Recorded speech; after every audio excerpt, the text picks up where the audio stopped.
Riku was a cheerful 5-year-old boy who liked to play pranks on his demon friends, until one day, in school, they treated him like trash, just because of his beloved grandfather, the previous Supreme Commander. After that day, Riku was left alone and depressed. Little did he know that soon he would awaken his true power and become the supreme leader of 10,000 demons. Riku is a 5-year-old pathetic and useless boy who is the third heir of a yokai clan named Nura Clan.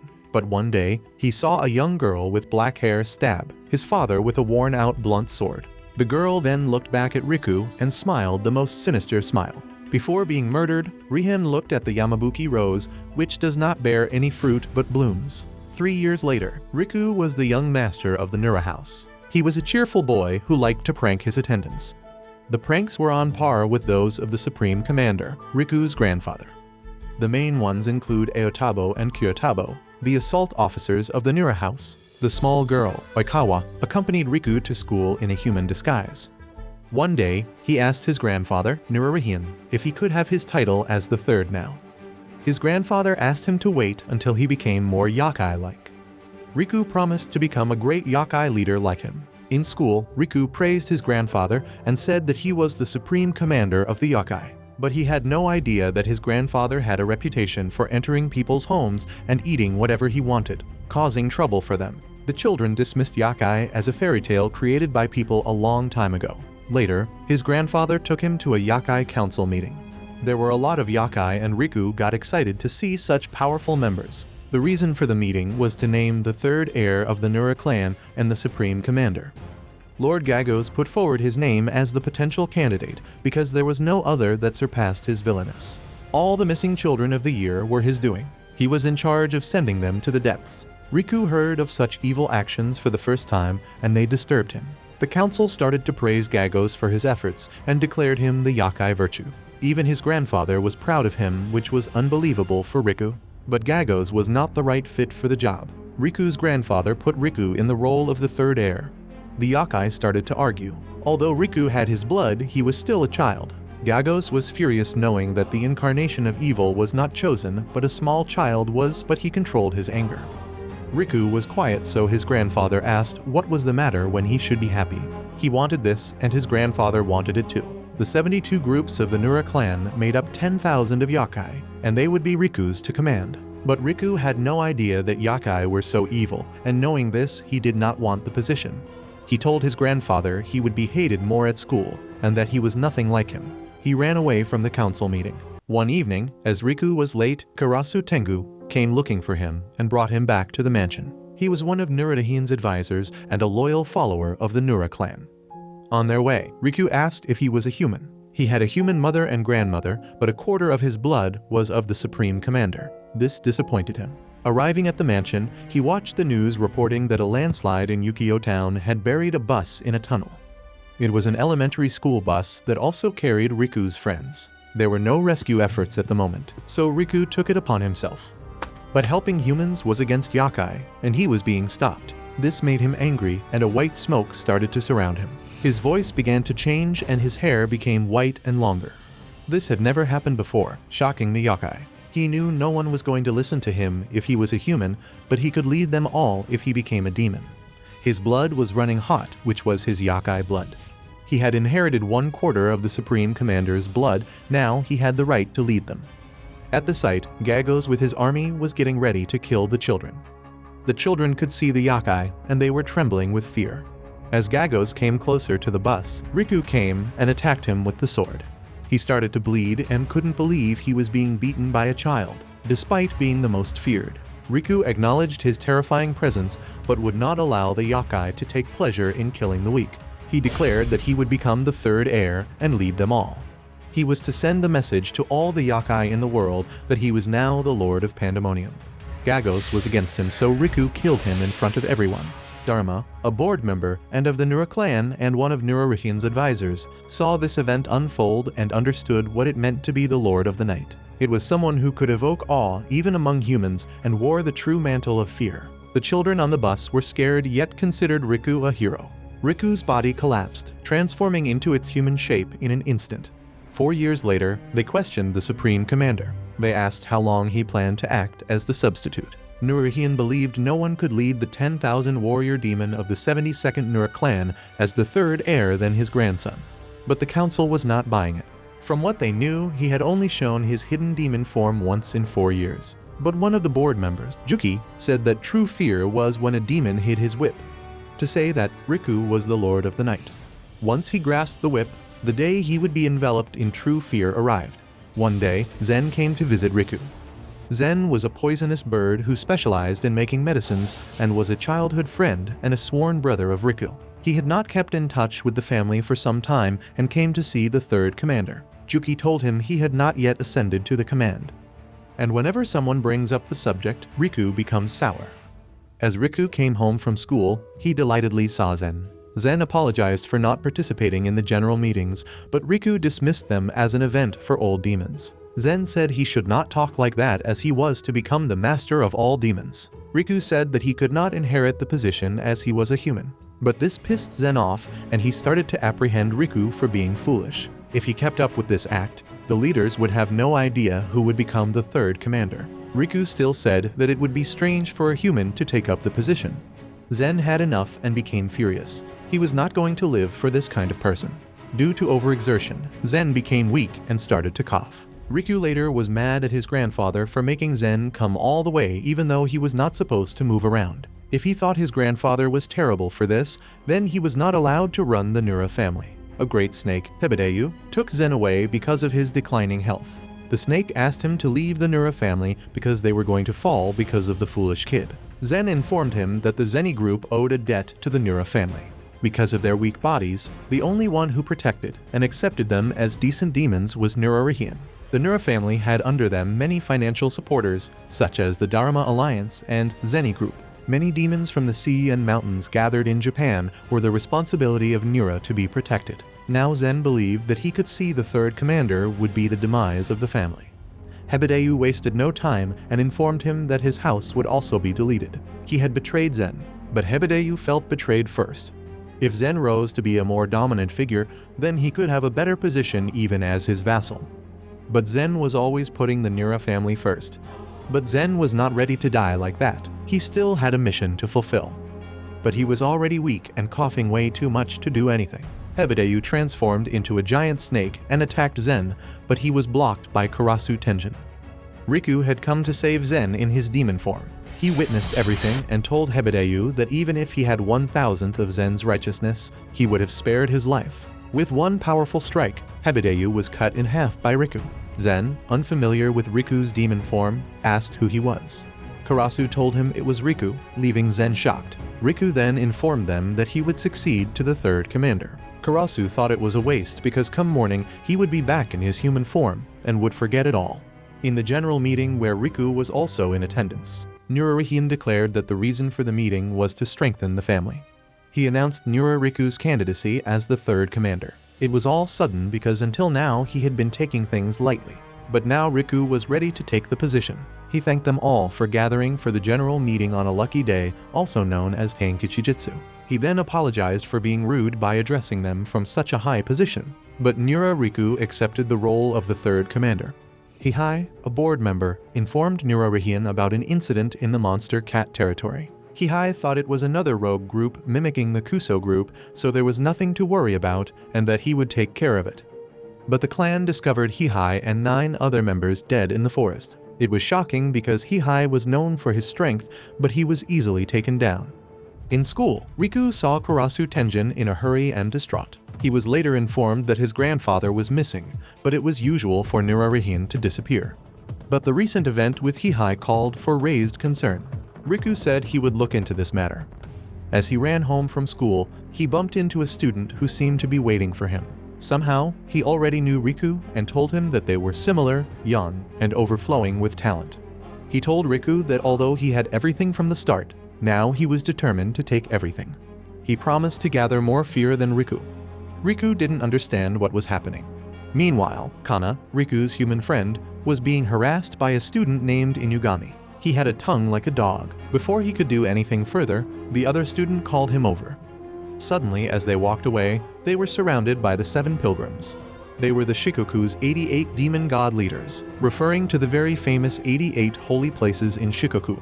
In the meeting in his mansion, they were discussing the chaos being ensued by a group. Riku knew it was the 7 pilgrims he saw the other day. Could they have killed Hahai and the others? They were not sure, but it was a possibility. The threat was that humans were still unaware of the existence of demons, but with the group on a rampage, that could soon change. They asked Riku about their next steps. The student along with the 7 pilgrims stood atop a building under construction and discussed their mode of plan. They had finally reached a point where their dreams could turn into reality. With Nurahin missing after the battle with Muchai, it was the perfect opportunity to strike down the Nura family. Rumors still flew about strong fighters in the family. The Tachigami were feared, so people believed in them. The Tachigami had become a foundation of support for the Nura family. The student who seemed to be their leader told them they could start by crushing the Tachigami. They were going to start by thrashing around in the Yukio town and draw the attention of their combatants. Inyuhu, who resembled a bird and whose fear type was fire, arrived in town to make the humans feel his wrath. He spat fire in a park, causing destruction and instilling fear among the humans. Yura, an onmyoji of the Keikane house who specialized in Shikigami, was able to subdue the fire and face Inyuhu head-on. But Sanbigarasu, the 3 crows from the Nura family, arrived in time, causing Inyuhu to flee. Later Kana informed Riku of the situation and told him that she believed in the demons and their existence. The student praised the 7 pilgrims for causing much destruction. They were told that the next stop was the enemy's main house, the Nura family's headquarters. This time Inugami was in charge of causing damage. In one of the rooms, a few of the board members were sitting discussing the plan. Hihai's son, Xiaowei, got mad at the leaders for doing nothing. He wanted to avenge his father, even if it was through willpower. With Riku not present at the moment, Hidetsune tried to hype him up as he expected nothing less from Hihai's son. Riku then entered and apologized to them for making them wait. Hidetsune told him that they had arrived early because it was an important matter for the family. Riku strictly told everyone that no one was to act on their own and charging ahead would not be forgiven. Whatever was to come, the Nura family was to face the enemy in unison. He even told Xiaowei not to seek revenge. Xiaowei tried to argue, but Riku insisted that this was a critical time and they should not be divided, as that was what the enemy wanted. Riku also desired revenge, but knew it must be taken at the right time. Hidetsune asked how will they move forward. Riku had a plan in mind. They were going to strengthen the territory's defenses. All the while, Inugami was listening to their meetings. To sabotage their plan, he attacked a group of weaker yokai near the pond and killed one of them. The chaos outside alerted Riku and the others. They rushed out to see what it was about while Inugami in his dog form was watching him in hatred from behind a tree. He rushed out and started to destroy the mansion from the inside out. He was so fast that no one was able to catch up with him. Riku followed him to the front of the mansion where Inugami met up with his team. The student introduced himself as Tanuki Tamezuki, the leader of the 88 Shikoku demon gods. His father was the head of the 800 Tanuki houses. Riku asked why he was doing this. Tamezuki wanted to gather more fear than Riku so he could rise above him. Before leaving, he ordered Inyuhu to burn down the mansion. The fire-breathing bird spat, causing the roof to catch on fire. Riku stopped anyone from pursuing them.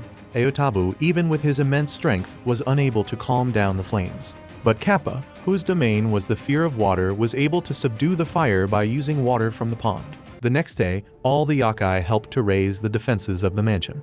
Inyuhu and Tamezuki were discussing the panic they caused at the mansion, and that they did not discover yet the actions of Sodomogi-sama. And once they do, it will be too late. Sasami briefed the council.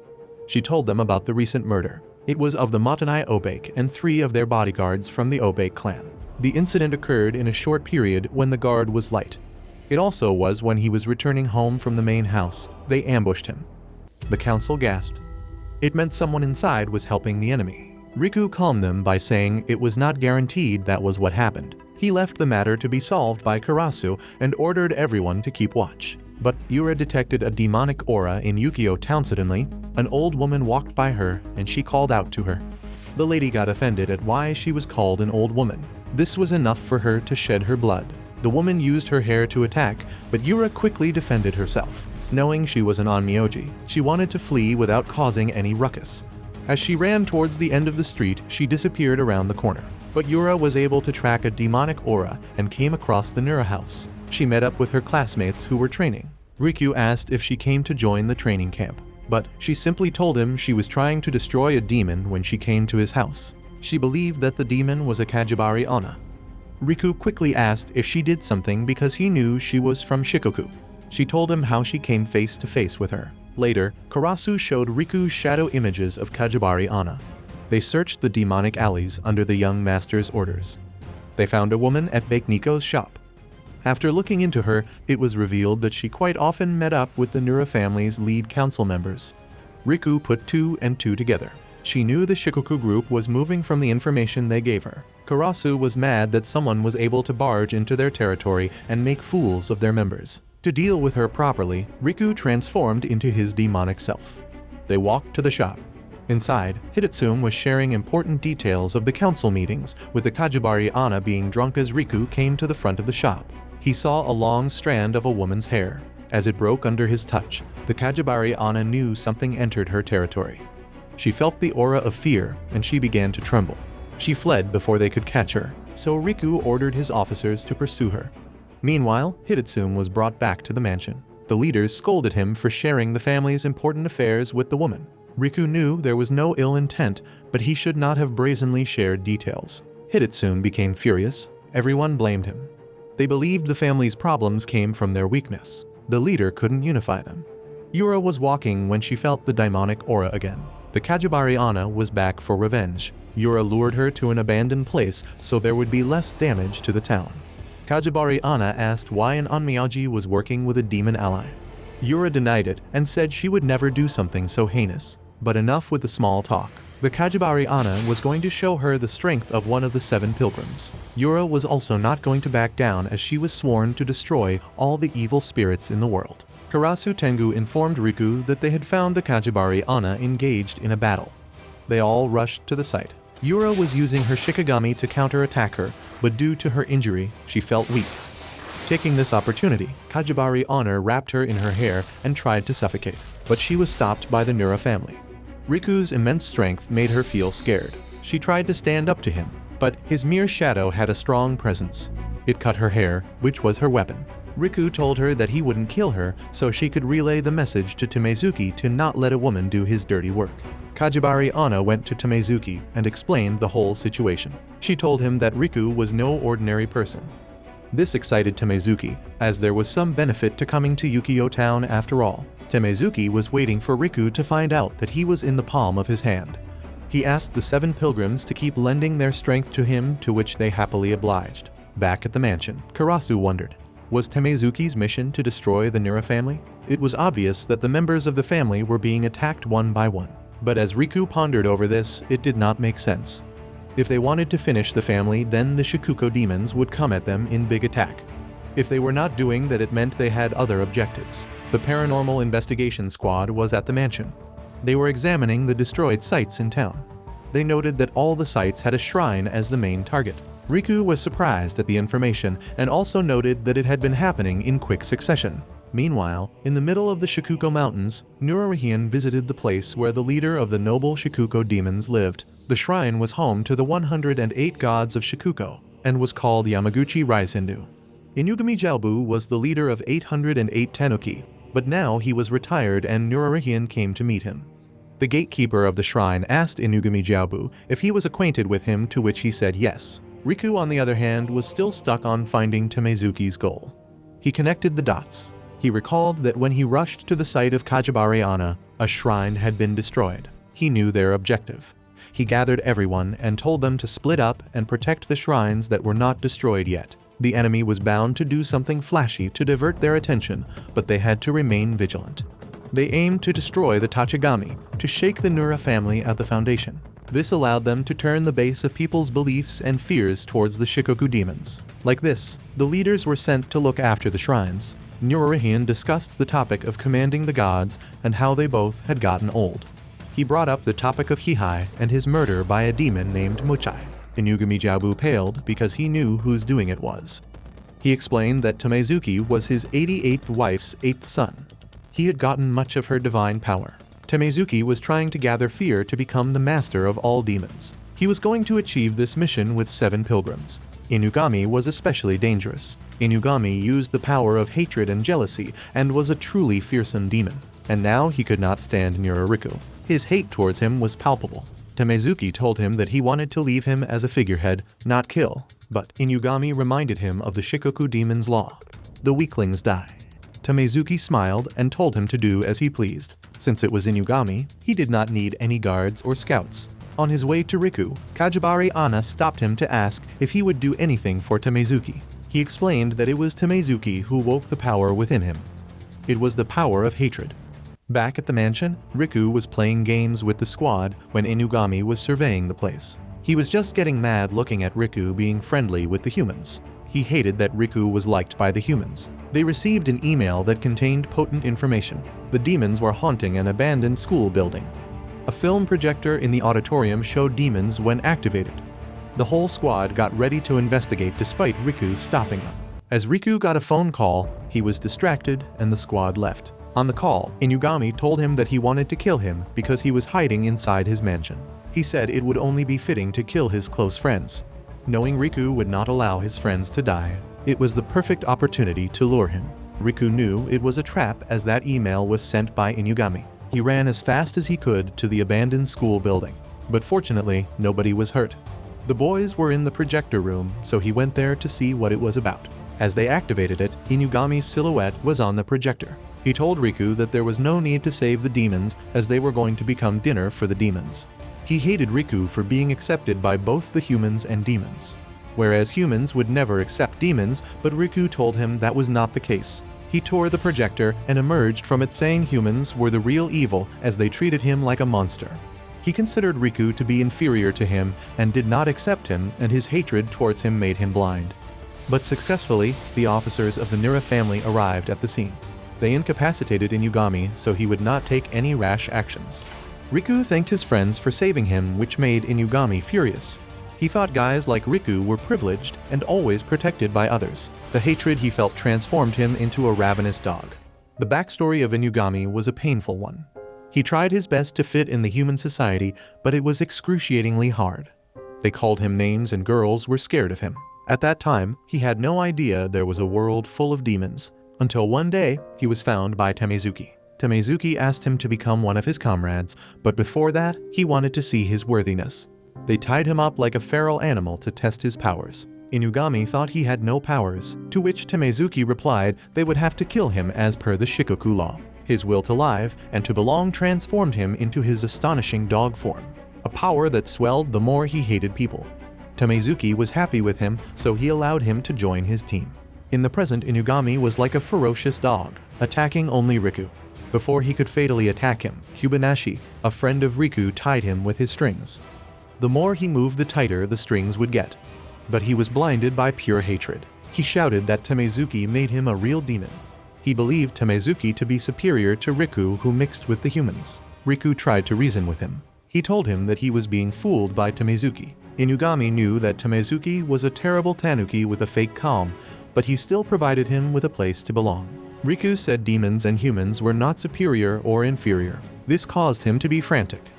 He broke free of the strings. He then transformed into his true self, a giant dog. He started to attack the members one by one until Riku was left alone. No one was going to come and save him. As the sun began to set, it was time for the demon to emerge. Inugami hurled Riku hard to the ground, thinking he had killed him, but Riku had stabbed his paw. Riku called him a bad actor and told him to leave the stage. When Inugami attacked again, Riku swiftly cut his forehead and sighed. Inugami mistakenly believed that making himself larger would make him more dangerous. Unwilling to acknowledge Riku's great strength, Inugami fled. Riku chased him all the way to an old abandoned place, where their battle began. Riku cut him again. This led Inugami to attack to defend himself. This caused a small abrasion on Riku's eyebrow. With one final move, Riku tore down Inugami's dog form, transforming him back into a human. Before Riku could kill him, Tamezuki showed up. He told Inugami that he could not let him die yet as he was an important comrade. This was the first time Tamezuki saw Riku's demon form and was impressed. He reiterated the fact that he was going to steal all the fear and become the true leader. But that was for some other time.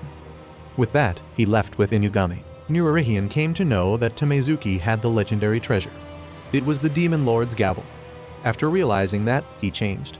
He did not see his comrades as friends, but as a tool to reach his goal.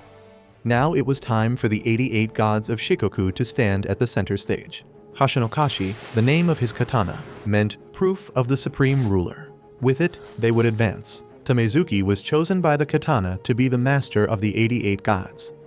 Nurarihian and Inugami Jabu discussed the plant called the Tamezusa. Nowadays it refers to the letter Karasuri, a snake gourd. About 1,000 years ago, a stockkeeper raised an army to usurp the emperor's throne. They tragically lost and were sent to a land called Sanuki. The defeated stockkeeper heard a bush warbler. It made him remember the capital of Kyoto and cry. The bird thought it was pitiful, so it wrapped its beak in Tamezusa leaves. In doing so, it silenced its own voice. Inugami Jabu named his son Tamezusa after this folklore, so he could live a life discerning the shrine. But he changed his name to mean aiming for an imperial throne and began to call himself Tamezuki. And now he was trying to be the master of all demons. In the morning, a crow messenger came to the mansion. It was in bad condition. It warned about a big army of Shikoku demons charging through Chichibutoshi. This caused everyone to panic. Nurarihian asked Inugami Jabu if Tanuki ever outnumbered humans. That is true. It happened about 300 years ago. It was an event that changed everything. The Tanuki tried to take over a human castle. The Tanuki demons were smarter. They had supernatural powers.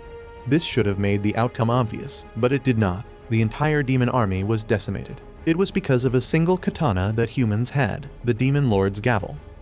The Blight Magic's character Ko is like the word bewitch. When lots of venomous bugs are intermingled in a single pot, they start killing each other to survive. The last to survive is invested with the resentment and desires of the venomous bugs that died. That creature is the Blight creature. The Demon Lord's gavel that Tamezuki possessed, in the same manner, was the essence of Blight Magic. The resentment of those cut down is charged into power, which is why it was a terrifying katana. In the council, everyone was shocked to see the enemy get so close to them. This has never happened in the last 400 years. Zen said there was no choice but to follow the third commander and march against them first. But first, they needed to test the young master's intentions. They asked the whereabouts of Riku and found out that he was at the entrance of the mansion in his demon form. A long and terrifying night was about to start. Riku in his demon form along with the other members of the council marched towards the enemy. When face to face with the enemy horde, Tamezuki was excited to show them his true form. He transformed into a vicious demon with long white hair with a white mask. It was time for him to fulfill his cherished dream to take lives and fear. It was now time for the battle between the tumultuous hordes. Tamezuki asked his comrades to sacrifice their lives for him. He called them weaklings. They were ready. Riku walked alone in the ground battle without fear. Tamezuki thought it would end quickly because he was overconfident. But Riku's army followed their young master. They joined the battle. Riku, unnoticed by anyone, walked straight towards Tamezuki. He was shocked that his army was not killing him even though he was right there. In a matter of seconds, Riku was atop Tamezuki and brought his sword down. Tamezuki blocked it with his sword, which was still sheathed. He understood that he made his enemies completely unable to see him by erasing his presence. It was his fear type and Nurarihian's as well. Tamezuki was being pressured under Riku's sword. Watching him buckle like that, his army came to his rescue. But looking at his sword, they did not dare move closer. Suddenly Yosuzune, a night sparrow, caught Riku off guard. She was known to create perfect darkness in her opponents. Similarly, Riku in a moment was enveloped in pure darkness. Tamezuki ordered to kill him, but Riku could not see anything. He even cast a spell, a serene state of mind that burned all the nearby yakai to ashes. Tamezuki took this opportunity and stabbed Riku in his side. He told him to abandon the light and join forces with him in the darkness. This way he could become a complete existence. But Riku refused. The light shines brighter because there is darkness. This meant Tamezuki had to kill him. As he brought down his sword, Riku's friend, Oikawa, came to his rescue. Using her staff and powers, she froze his sword's blade. She volunteered to be his opponent. Tamezuki asked Yosuzune to show her true loyalty. She moved to envelop Oikawa in darkness as well, but she was unsuccessful. Oikawa was able to freeze one of her eyes so she could see. Yosuzune did not know about that, so she went to attack. Seizing the opportunity, Oikawa used her cursed snowstorm to drive Yosuzune away. She did it. The darkness was gone from them as well. Riku was back on his feet and attacking Tamezuki. It appeared that they were losing the battle. Tamezuki was prepared for this. He knew his army was weak and would not be a match for him. so he had a way for them to serve a purpose. He unsheathed another sword. This one was the Demon Lord's gavel. With it, he started to kill the weak members of the army. Everyone was startled and shocked to see him treat his subordinates that way. This caused the sword to transform. It was now covered with dead comrades' power and felt alive. Riku's comrades informed him about the sword. It can annihilate demons and let the user take over the world. It absorbed the superpowers of all demons it cut. Riku saw how the sword was growing with each kill. Unfortunately, Yura caught herself at a crossroads. With Tamezuki killing everything that was in his way, he captured Yura, but Riku was quick to help her. In the process, he smashed half of Tamezuki's mask, and his eyes were filled with arrogance. Tamezuki sought to surpass his dad because humans took over after the war 300 years ago. The demon army was led by Inugami Jiobu. Tamezuki believed his dad was a failure, and he wanted to prove himself to the world. The katana that once cut his father's fangs was in his possession with ever-growing power. The demons were following him, and that was what real fear was to Tamezuki.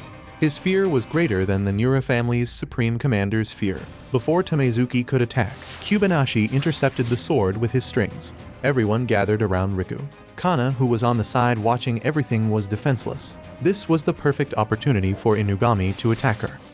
He wanted to show that humans and demons could never coexist. But before he could harm her, Tamezuki slashed him. Inugami was in disbelief. However, Tamezuki needed his superpower. It was to ensure that the Demon Lord's gavel was complete. He ordered the sword to wake up so he could rule the world in fear. The sword was beating with intense power. It was fear-inducing, but Riku was calm. As Tamezuki ran to attack Riku, he dodged and flew towards the sky.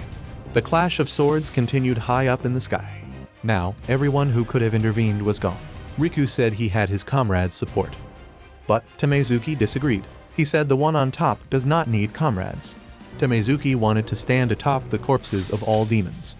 Riku aimed to awaken Tamezuki's eyes, which were filled with arrogance. The dawn was almost breaking, and the Riku's comrades worried that he would lose his demon form. To overcome this problem, Riku's human and demon forms made a pact. They were two parts of one being. They decided to coexist from now on. Their purpose is to protect both humans and demons. Their souls were now intertwined. Tamezuki had Riku in a tight grip and thought he was finished. But with a smirk on his face, Riku reminded him of the moon in the middle of the day. This gave Riku a special power. His body became smoke. When Tamezuki attacked with his sword, it would just pass through, and Riku felt nothing. The Kyoyukusuitsu curse means the flower reflected by the moon in the water. With it, he cut Tamezuki's shadow in half. This released all the ghosts of the comrades who had been consumed by the sword. His horde was breaking away. Tamezuki did not have to surpass his father, but overcome himself. Now, Tamezuki was defenseless. Riku moved to attack and finish him off. But Nurarihian appeared and blocked the strike. Tamezuki was still out of control. He wanted to use the sword again. He wanted to stand on his father's corpse. He launched into the air where his father was being held by two crows. But Riku attacked him, causing the sword to fall from Tamezuki's hand.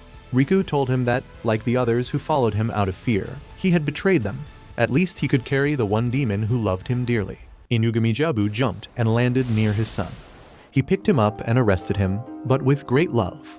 Inugami Jiobu bowed in front of Riku and Nurarihian, shocking everyone. He asked them to forgive his foolish son, promising to make him atone for his actions. Later, they all gathered at the mansion.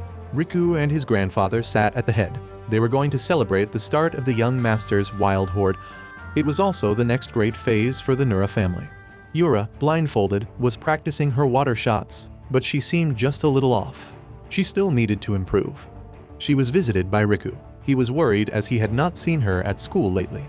When she asked if he was alone, he said that everyone else was looking for her. Suddenly, Yura's big brother stumbled upon them. From the looks of him, he was mad. He repeated the sole mission of Onmyoji to destroy yokai. Ryuji specialized in Shikigami. Without any warning, he attacked Riku with his water Shikigami. Yura pushed Riku to the side and asked what was the purpose of that. Ryuji asked who Riku was. She told him that he was her classmate and a close friend. He asked if she did not know that he was a yokai, something she did not want to believe. He proceeded to ask what they did when they ran into a yokai. He manifested a dog using the water around and commanded it to devour Riku. But Yura intervened by blocking the dog. Ryuji was shocked that his sister and Onmyoji would defend a yokai. She asked Riku to tell her that he was a human. to which he said yes.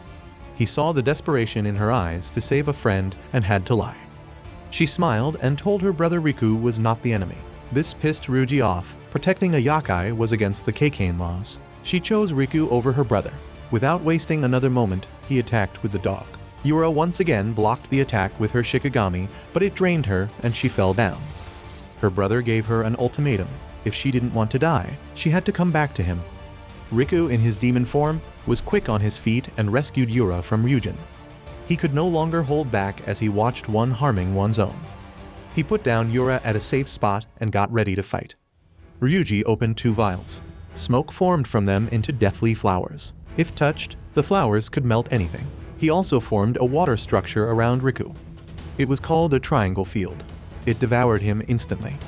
This technique took years to master and Yura was shocked that Ryujin could perform it, but he was mistaken in thinking that Riku had died. Instead, Riku stood behind him with a sword. Before Ryujin could do anything, Riku slashed him with the sword. He fell to the ground.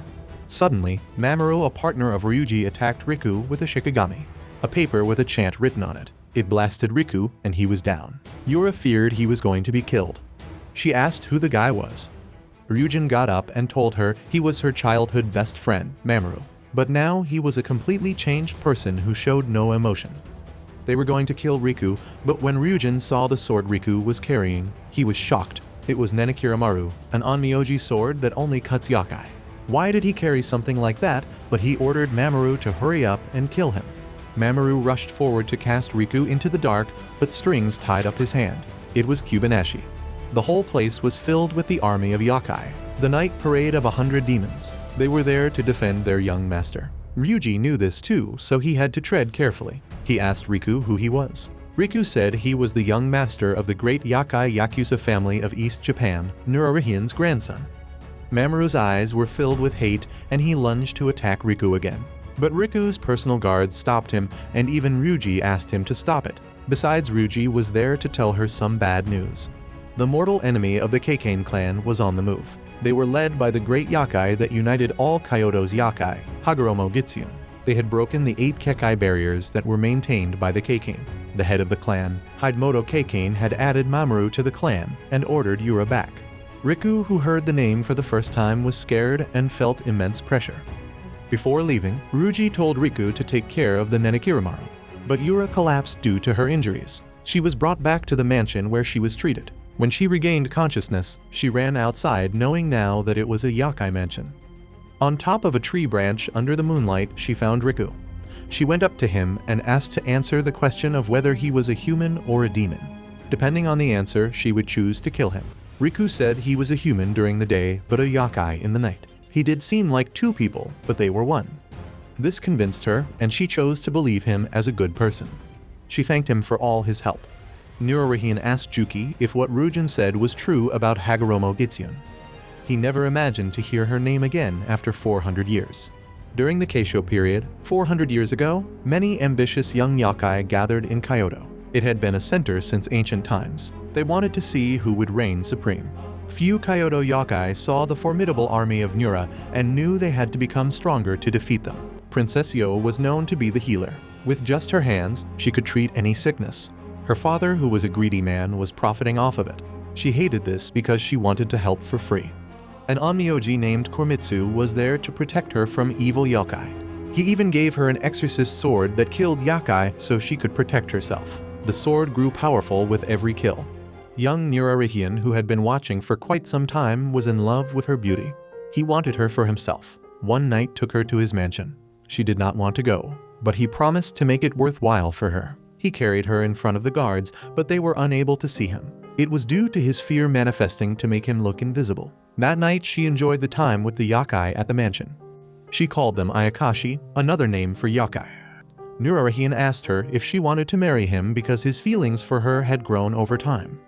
Back at her house, in the morning, her father was visited by Kyoto demons. They paid him a hefty sum so they could take Princess Yo, but thinking he could still make some more profit if he kept her for a while, he refused. This angered them because he was being greedy, so they killed him and kidnapped her. Nurarihian came that night to take her away, but instead was met with dead guards. When asked, a barely breathing guard revealed that she had been taken hostage at Osaka Castle. Nururihian immediately knew it was where Hagoromo Gitsyun resided. All the princesses brought to the castle had some sort of magical powers. Hagoromo Gitsyun was going to eat their livers. The source of her powers. She picked Princess Yo to be the first sacrifice, but she called out for Nururihian. Suddenly, his footsteps were heard. He had infiltrated the castle without anyone noticing. He lunged to attack her, but it was blocked by several guards. Hagoromo Gitsyun was unimpressed with the intruder.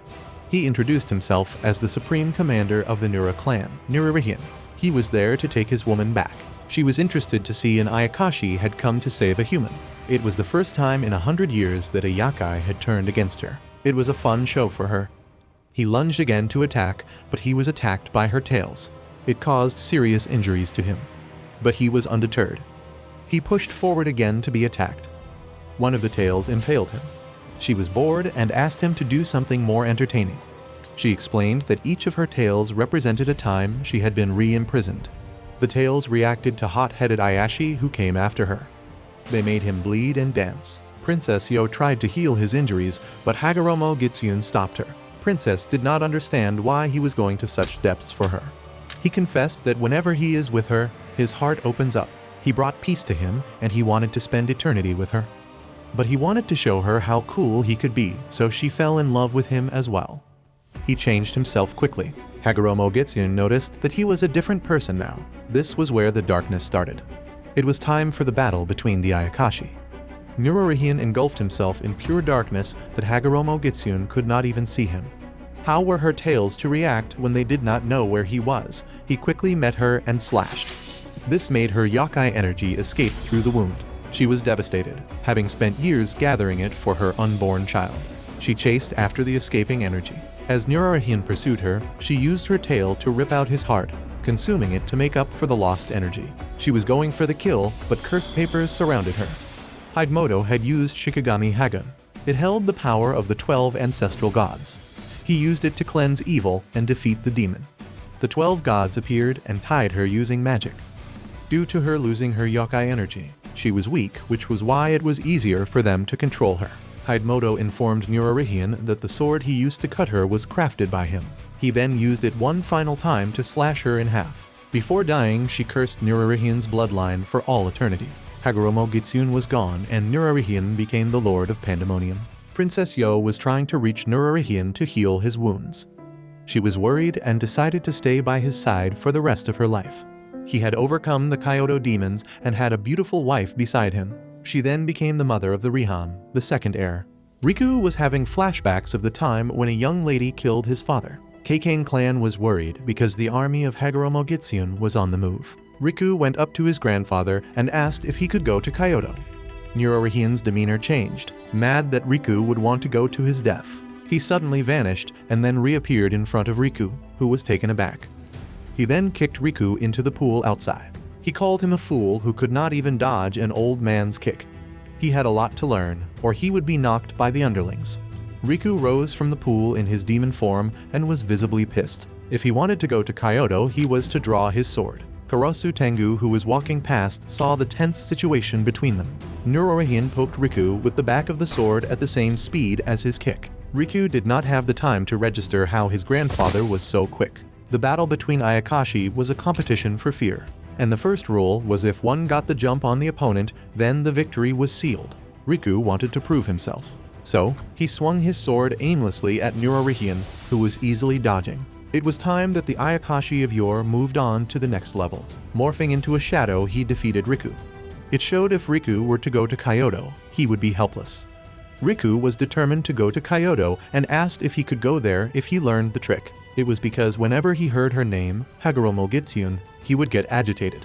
And he knew that she was behind his father's death. She was the one to stab him. Nururihian wondered if he had been too careful with Riku in raising. He asked Karasu Tengu to call them up, them being the Osho Tono family. Upon arriving, Riku was asleep for 2 days. Once he woke up, he found himself in a large pot. The yakai of the village wondered if he would ever wake up. If he didn't wake up within an hour, he would be eaten. They all discussed the heir of the Nura clan and his transformation at night. They thought him weak. Their leader was called Oga Kappa. He explained to Riku about their hidden village called Tono located in the northeastern part of Japan. He was going to be an apprentice and master the art of fear. He initially rejected the idea as he only wanted to go to Kyoto, but he soon met up with the trainers, named Amizo, Awashima, Riera, Daihoku, and Itaku. Itaku told the rest that Riku did not know how to summon fear. It was shocking, both for being Nurarihin's grandson and for being a yokai. Riku told them that he knew how to summon fear and was asked to prove. Now facing Itaku, he remembered his grandfather's words. To make the heart calm and clear, a technique called Meikayo Shizu. He tried and was able to summon fear and vanish. They all were amazed to see he was successfully able to invoke fear. Itaku showed how to summon fear, but using his secret technique, he showed how to destroy the opponent's fear. He concentrated the fear in his sickles and used it to cut the surrounding trees. It also slightly injured Riku. It was destroying fear with fear. The history of Yakai eventually gave rise to the anti-Yakai fighting technique. In Tono Village, it was called Possession. It was the next level of Ayakashi. It was incredible that Riku asked Itaku to teach him. Meanwhile, a Kyoto Yakai named Kitamaru and 2 others entered the Tono Village. They were on a mission to ask Aga Kappa to join Hagoromo Gitsun's side. They said the seals around the capital were going to be destroyed in 2 weeks, so they needed soldiers. Aga Kappa refused to help as being the neutral party. The Kyoto Yakai were going to come again. As they were leaving, they saw Riku near the river. Kitamaru instantly remembered his face, which haunted him. He tried to destroy Riku's fear, but he knew he was a powerful enemy. He asked if he was the son of the princess, but he did not feel he was 400 years old. He gathered he was the grandchild. He told Riku they were going to take over the capital and cut the life thread of the Nura family. Riku's decapitated head would be a gift to Hagoromo Gitsun, and his body would be sent to his grandfather with a declaration of war. Another Yakai jumped to attack Riku, but Itaku came in time to cut his arm. Itaku warned them. They would be killed if they caused a scene in their village. Riku told him to stand down as they were his enemy. He used his technique called Kyokasuwaitsu. This way his fear becomes undetectable. The Yakai attacked again with 1,000 ox power spin, but his hand passed through Riku's body like it was smoke. He attacked him several times, but he kept vanishing. They could sense him, but their attacks were useless, causing them to be intimidated. Riku's counterattack was so powerful that it cut through the village sphere. Nurarihin's Yakai was the flower that was reflected in the mirror, the moon that floats upon the water. Riku told them this was the invocation, Kyokasuwaitsu, a Yakai that personifies dreams and illusions. The fear was more dangerous than what Kitamaru had imagined, which was why he needed to cut through him. Before Riku could comprehend, he was atop him. But he was frozen in an ice fortress by Riera, which was inescapable. But if he wanted to be let go, he had to apologize first. But Kitamaru was able to easily break it. Knowing he did not have to make Tono the enemy, he left them. But he would remember they helped Nurarihin's grandson. Hagoromo Gitsun's advisor gave her instructions. They were on how to properly extract all the power from the human liver. He also informed her about the 5th seal that would be broken that day. There was a total of 8 seals at different locations that formed a spiral in the streets of the capital. Master Tenkai shaped the seal in this order. It was during the construction of the Edo Castle of yore. With this formation, the Edo shogunate secured 300 years of peace. Kyoto lasted 400 years with the power of Hidemoto, the 13th heir of the Keikane clan. Each 8 sites was encircled with a powerful seal and was to be broken in the order of the spiral. This way, Hagoromo Gitsun could wage war on the Onmyoji. After winning, she planned to build a castle at the site of the first seal. Riku, after witnessing the power of the Kyoto Yakai, was motivated to train harder. Riku had an interesting and versatile fear, but he needed to practice holding his invocation while fighting. One day during the training, Awashima brought bad news to Riku. The Onmyoji were being annihilated. It was sooner that Kyoto would fall into Hagoromo Gitsun's hands. He needed to save his friend, Yura, from dying. So, he went to Aga Kappa to ask his permission to leave. His training was complete. He also revealed that he met Hagoromo Gitsun as a child when he saw his father being murdered. That was the point Nura clan grew weak. He needed to go to Kyoto to see her one last time. He was going to break the chain of fate. He asked if anyone would like to join him, but they all backed out except for the trainers. They reminded him that they never pledged their lives to anyone but only to those who sincerely ask of them. And Riku politely did. He needed all the fighting power he could get. Riku with the Tono members reached the mansion. His grandfather asked if he learned anything worthwhile. and jumped at Riku, which he was able to easily dodge by vanishing. Nurahian was impressed and permitted him to leave for Kyoto, but asked him to bring some sweets for him. When he would come back, he would be the third heir of the Nura clan. He also advised him to meet Hidemoto. For their departure, he had arranged the Nura clan's special strategic Yakai airbase, the one and only treasure ship. As the sun rose, everyone aboard thought they were going to transform into their human form, but they did not. It was due to a huge threat, the great tornadoes on each seal. Only one seal was left to be broken. While Hagoromo Gitsuns waited patiently, upon arriving in Kyoto, Riku and his team were perplexed by the Torii labyrinth. As they navigated through one of the gates, a stranger who recognized Riku emerged. Riku identified him as an Onmyoji, accompanied by Ryuji and Mamoru. Mamoru was curious about the stranger's intentions. Suddenly, he fired a shot. It was aimed not at Riku, but at the Yakai lurking behind him. In response, Ryuji began chanting to cleanse the Ayakashi from Kyoto. His spell successfully vanquished Hagoromo Gitsun's minion, causing the tornado to dissipate. With this action, Ryuji effectively restored the seal. Without all 8 seals in place, Kyoto would never be in peace. The stranger introduced himself as Hidemoto. Riku asked Hidemoto how he was supposed to break the chain of fate. Nato is a Yakai with Riku. He remembered Hidemoto as the Onmyoji prodigy from 400 years ago. Hidemoto fought alongside Yakai against Hagoromo Gitsun. The invincible spiral seal barrier was created by him as well. To get inside, the seals have to be broken one by one. Hidemoto explained powerful Ayakashi were locked in 8 locations. They were turned into a seal pillar. The Keikane clan was guarding each location. To break the chain of fate, Riku was to join the Keikane clan and put each seal back in its place. It should have been Hidemoto who could do it, but he was dead. Hagoromo Gitsun was now going to enter the Nija Castle, the last location. She was rumored to have given birth to a child who embodied pure evil. Before that, they were to reseal the pillars and stop the Yakai aura. They were to use Hagun and Nenakiramaru to kill Hagoromo Gitsun. A powerful Yakai was heard approaching, killing dozens of smaller Yakai in his path. This formidable Yakai, named Tsuchai Gumo, had 4 hands and lightning speed.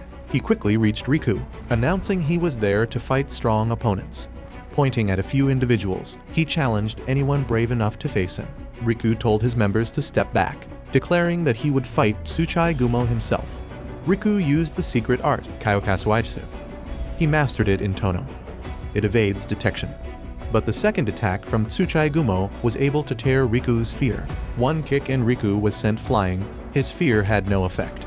The others rushed to his rescue, but Tsuchai Gumo's attention was only on Riku. His fists smashed into Riku, causing great injuries. Everyone thought Riku was done for. Yura thought of interfering, but Hidemoto stopped her. He explained to her that he was a foe so great that he could not beat him. Instead, he sealed him. After all the Yakai were gone centuries ago, he was among the few who ran amok. Hidemoto was able to trick him and put him to sleep. But he knew Tsuchai Gumo did not expect to be sealed away for 400 years. Now it seemed like he was going to destroy everything in sight.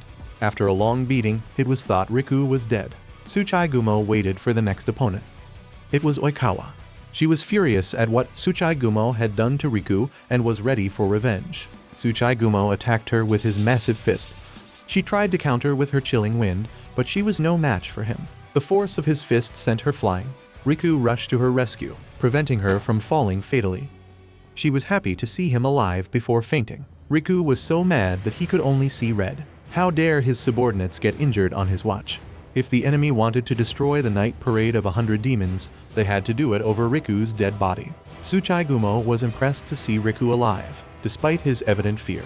He lunged to attack while his injured subordinates watched in awe. But Riku's Yakai aura had completely gone.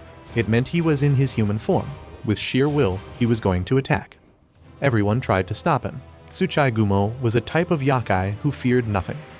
He could destroy the night parade alone. But Riku was able to cut through his finger. It was unbelievable.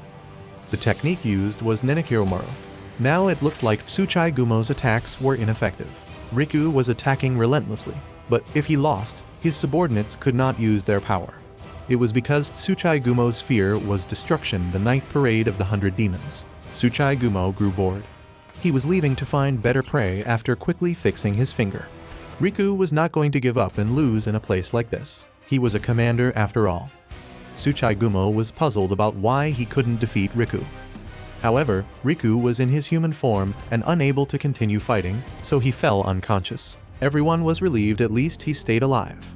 Hagoromo Gitsune approached Riku as a child, but she was mortified to see that his father had consorted with a human. His blood was unreadable.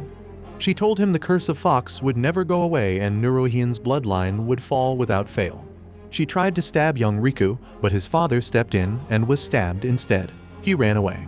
Then he saw his mother crying and wondered what happened to her. The other moment he was fighting Tsuchigumo, but his sword was not inflicting any injury to him.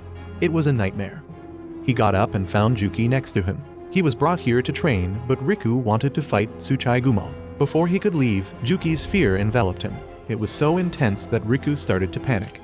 Riku could dodge and cut through the opponent's fear, but that was the limit. Strength alone would not ensure victory. He needed to do two things for his sword to reach its best. He needed to become stronger than Nururihian and himself. Someone from behind said he would not understand like that actual combat was the only way. Juki ordered Riku to draw his sword. He must master the technique befitting the Lord of 100 Demons. Before Riku could question, he was attacked. Meanwhile, Hagoromo Gitsune broke the last seal. Riku was overwhelmed by the immense fear of Juki. He asked Riku to cut through his fear. The first thing he was to do was to strengthen his fear. Juki told him, "The parade's strength depends on its supreme commander's strength. To build an invincible night parade, he needed to be very strong. That is when the power would return to him. That was why he had to surpass his grandfather and himself. But there was an issue. He was 3/4 human.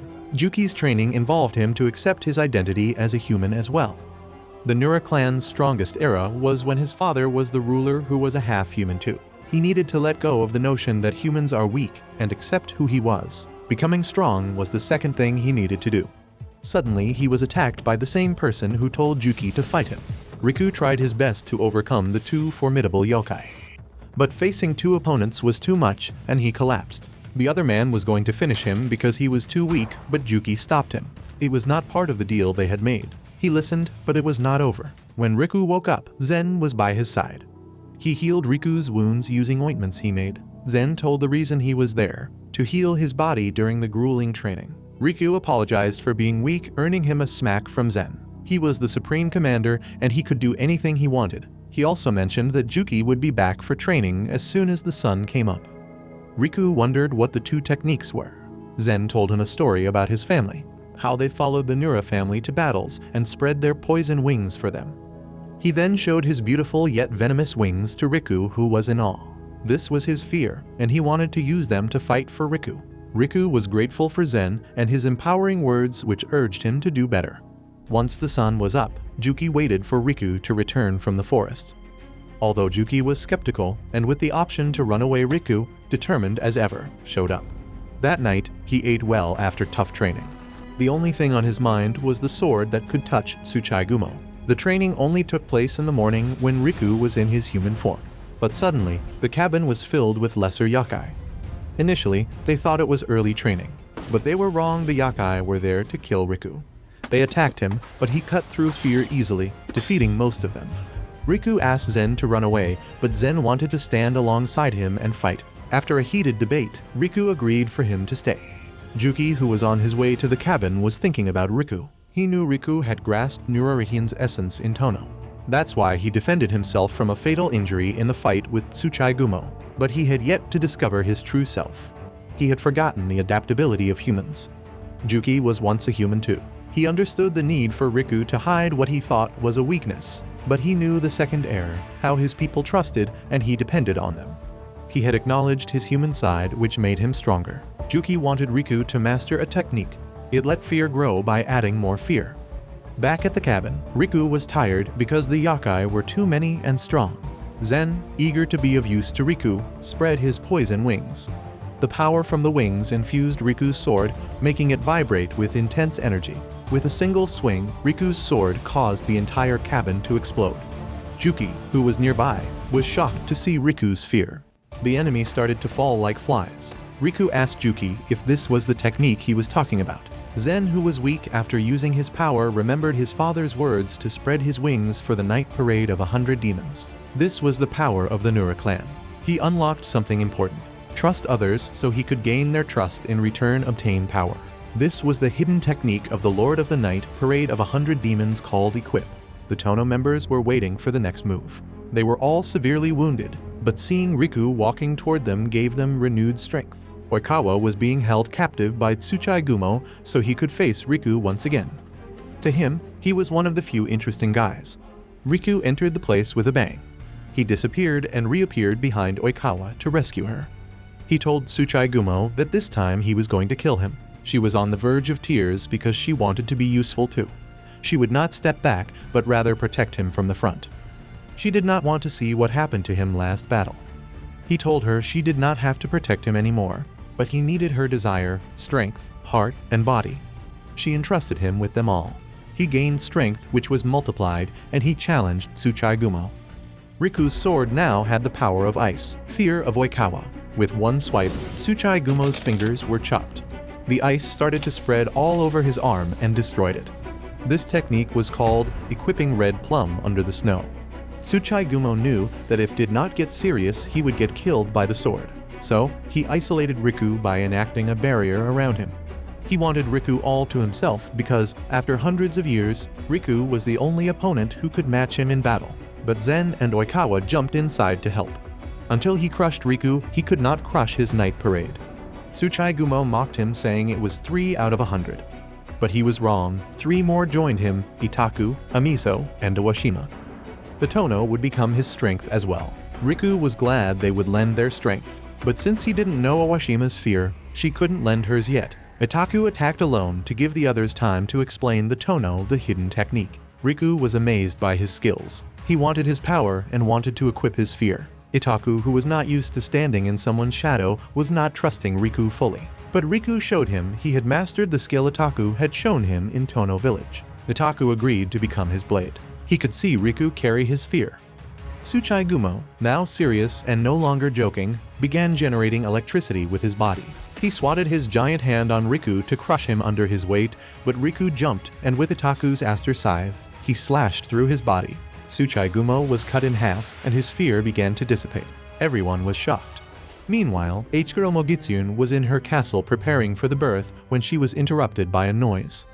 She asked her minion to check the source. But it was not necessary because the source walked straight to him. It was Nurarihian in his true form, the one she faced 400 years ago. She attacked him with her tail, but he was able to pin her down with the sword. Nurarihian asked if she had killed the second heir, and she just smirked. She told him darkness would rule the world again, and whoever she killed held little importance to her. Nurarihian told her that taking her in this old age was too much for him, so he entrusted his grandson to finish the job of killing her. But he was stabbed in the back by one of her loyal followers. Other demons started to appear, and there was no chance he would survive this. But Karasu Tengu appeared in time to fly Nurarihian away from death. On the other hand, Tsuchai Gumo told Riku he had not been brought to his knees since new.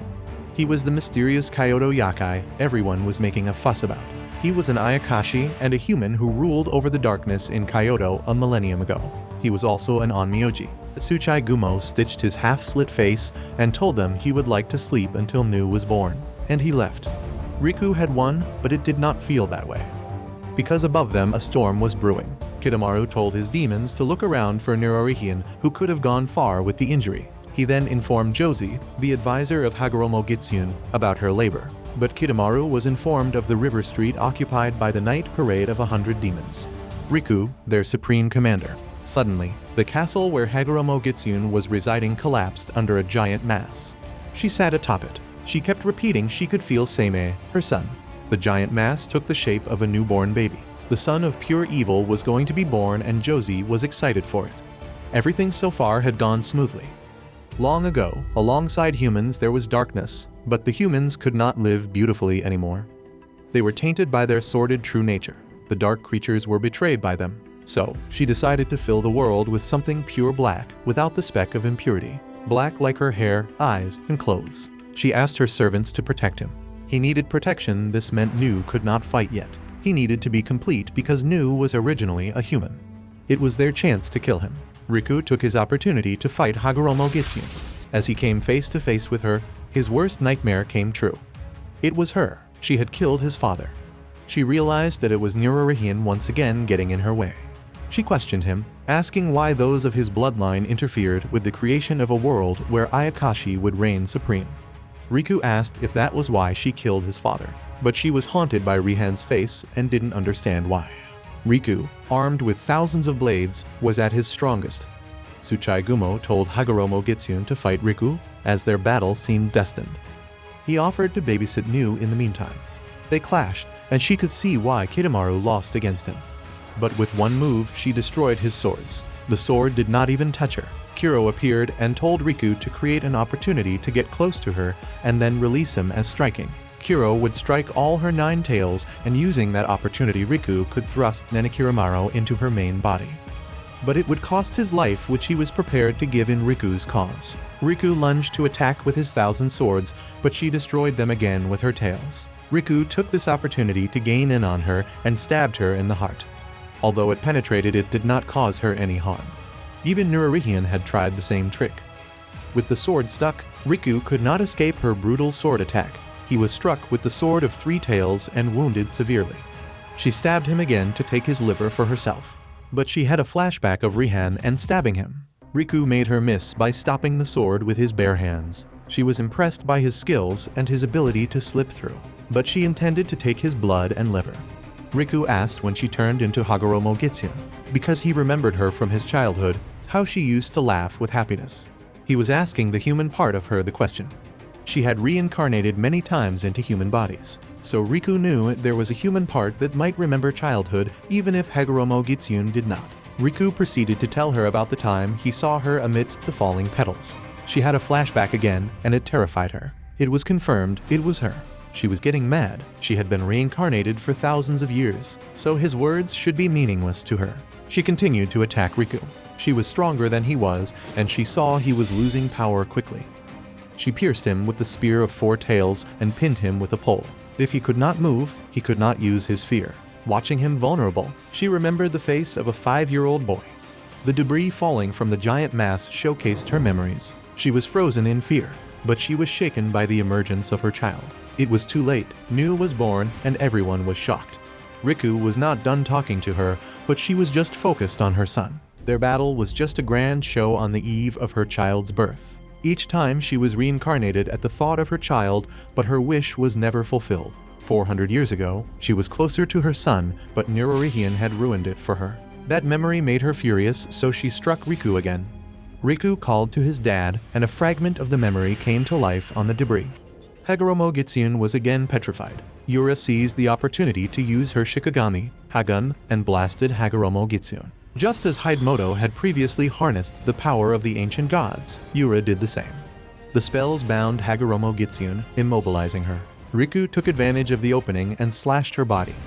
As she saw Rihan, her father, in front of her eyes, she started crying. The body she had used was merely a vessel, and the true Hagoromo Gitsune emerged.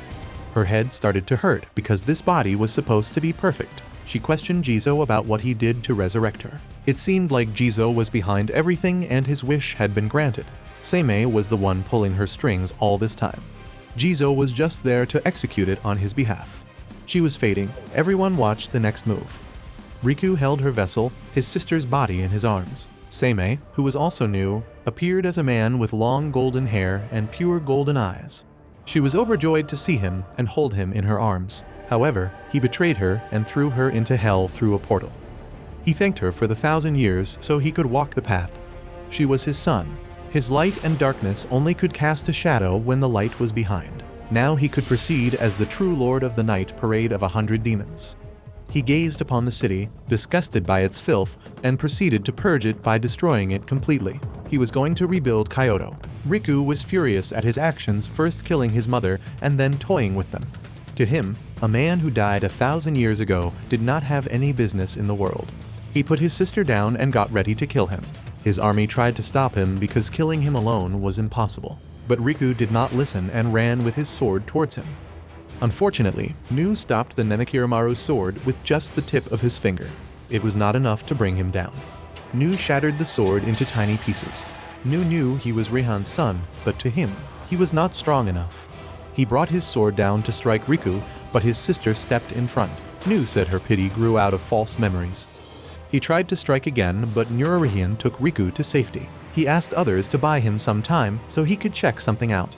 The most powerful Onmyoji were resurrected and stood in front of Nu like a barrier. Riku asked Nurarihian if this girl was his sister. He denied, saying the scheme went deeper than he thought. He told him her name was Yamabuki Otomo, and she was the Ayakashi wife of Rihan back then.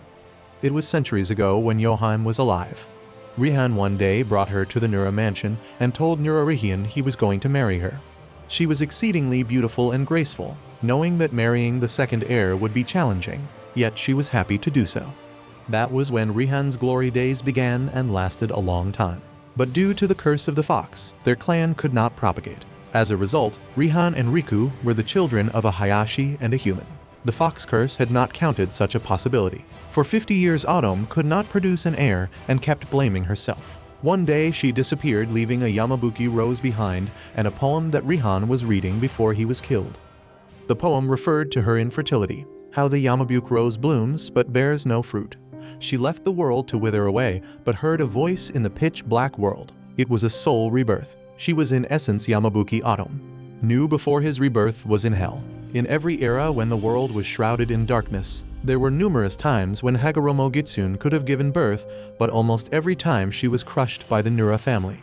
Nu could not be resurrected until Rihan was defeated. Sanmodo, Jizo's father, who had also been killed by Rihan, sought revenge. They devised a heinous plan. Through Jizo's illusionary fear, they would fabricate a girl, supposedly Rihan's daughter with Autumn. By using Nu's soul rebirth technique, they aimed to succeed. Sanmodo gave the girl false memories of being Rihan's daughter. This way she would become Higoromo Gitsune's vessel and kill Rihan as well. One stone, two birds. The girl told Riku and the others that right after she heard the voice, she realized she had become a young girl. False memories were embedded in her. She was easily able to convince 5-year-old Riku that she was his sister. Rihan, who was hesitant at first, took her hand and accepted her. For her, it was her happiest day. But as Riku was distracted by something behind a bush, Rihan saw the Yamabuki flowers. He began to recite his wife's poem when something in the little girl was triggered. She grabbed a blunt sword and stabbed Rihan. Right after she killed him, she saw what she had done and began to cry tears of blood. Jizo, who witnessed everything unfold, laughed as the woman, pretending to be a daughter she could never conceive, killed the one she loved, and then she became a vessel to the fox, to Higoromo Gitsune. But now it was time to put an end to all of this. Riku turned to Nu, who without any movement attacked him. He told him it was just the beginning of a world where humans and Ayakashi coalesce and the world of disorder would be destroyed. A world where darkness prevails over the light. Nurarihian asked if he had been a human once. Nu smiled, saying after 1,000 years he was finally resurrected in this form. He had outgrown the need for a human vessel and now stood at the apex of darkness. Nurarihian told him that his son and grandson, who were human and Ayakashi, were his pride and joy. But Nu promised to end the Nura bloodline. The army of Riku backed him up, but to Nu it was nothing. He glowed like a sun and cast a bright light, destroying everything in its path. Many of the weaker Yakai died, but the stronger ones prevailed. Riku ordered his night parade to entrust their fear to him. Nurarihian passed another sword to Riku as his Nenekiramaru was destroyed. For thousands of years, Nu had hoped his mother would destroy the Nura clan, who always stood in their way. Now, it was up to him to finish the job. Riku rushed to attack, followed by his night parade. The sword he used was small, but his sheer will was enough to get close. But Nu's sun-like light acted like a barrier, and Riku fell back on the ground. With his sword that was red, he pointed it towards the ground, and it started to burn. It was so powerful that even Nurarihian could not get up. But Riku emerged from the tormenting fire like a true king. He asked again for everyone to equip him as he moved toward the source of the blazing fire. This was the mighty night parade of 100 demons. Like a storm, they closed in on Nu. Riku broke the barrier with all his force and attacked Nu. For the first few blows he dodged, but as their swords clashed, there was a huge blast. As the dust settled, it was revealed that Nu had disappeared. Taking in their victory, they all cheered. Later, Riku and Nurarihian found themselves under a beautiful tree, and Rihan was there too. Riku tried to sleep, but his father told him not to sleep as he would get a cold. He told Riku that he was now going to stand at the helm of the Nura clan and become the third heir, and left. After the whole Kyoto ordeal, the night parade was back at the Nura mansion. Nurtahin addressed the council and told them that after the consensus of the top executives of the clan, Riku would be the commander. Riku informed the council that, as the third heir, he would not tolerate the harming of humans or the breaking of the honor code. He urged them to be the kind of yakai that never loses fear. That was the kind of organization that he intended to lead. This was the third heir's night parade of 100 demons. Watch this next video. See you on the next one.